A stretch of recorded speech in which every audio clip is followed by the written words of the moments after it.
Assalamualaikum warahmatullahi wabarakatuh. Perkenalkan, nama saya Rosida Putri Aminuddin dari Prodi Tadris Bahasa Inggris semester 6. Di sini saya akan menjawab beberapa pertanyaan tentang micro teaching. Jawaban yang pertama yaitu micro teaching di Unja itu sangat amat diterapkan agar calon guru itu bisa berlatih mengajar secara langsung dan juga terarah sebelum masuk ke dunia kerja yang nyata. Nah, pertanyaannya kedua yaitu menurut Permen Sistek nomor 55 tahun 2017 berdiskusi micro teaching itu adalah pelatihan mengajar berskala kecil yang melibatkan praktik langsung dengan umpan balik. Dan jawaban yang ketiga yaitu 3 tujuan utamanya yaitu melatih keterampilan mengajar, memberi pengalaman praktik, dan juga mendorong refleksi diri. Jawaban yang keempat yaitu micro teaching membantu mahasiswa lebih siap untuk menghadapi PPLK karena mereka sudah berlatih mengajar dalam situasi yang hampir nyata.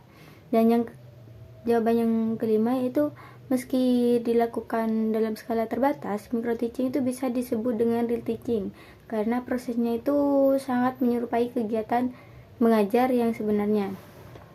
Dan yang bab yang kedua yaitu kerangka dan struktur kurikulum. Jawaban yang pertama yaitu kurikulum merdeka itu didasarkan pada Kemendikbud nomor 22, 23, dan 24 tahun 2020. Yang jawaban kedua yaitu capaian pembelajaran atau CP adalah hasil akhir yang ingin dicapai. Nah, sedangkan TP yaitu tujuan pembelajaran adalah langkah-langkah untuk mencapainya. Jawaban yang ketiga itu menyusun ATP dimulai dari memilih CP.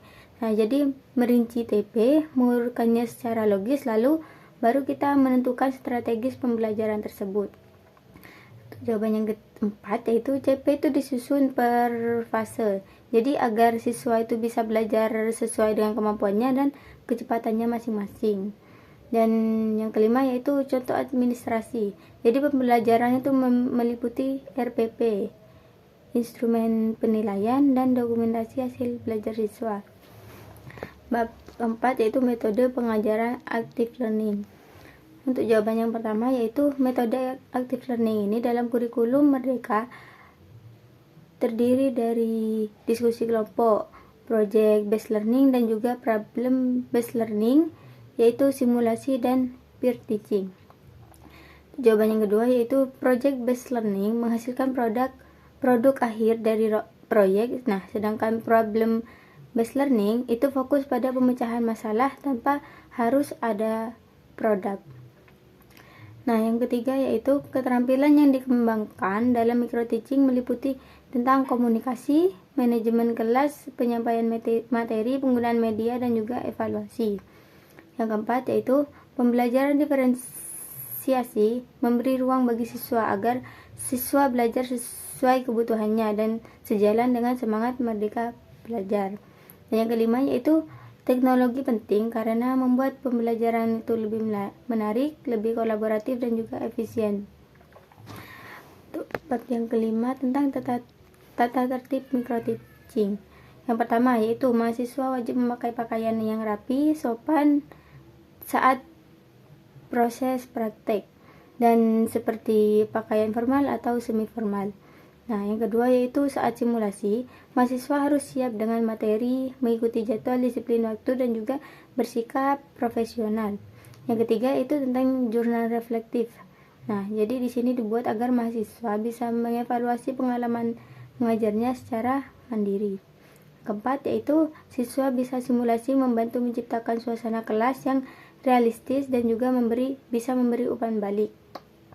Yang kelima yaitu jika mahasiswa melanggar aturan sebelum praktik, maka mahasiswa bisa kena sanksi seperti berkurangnya nilai atau wajib mengulang micro teaching pada selanjutnya.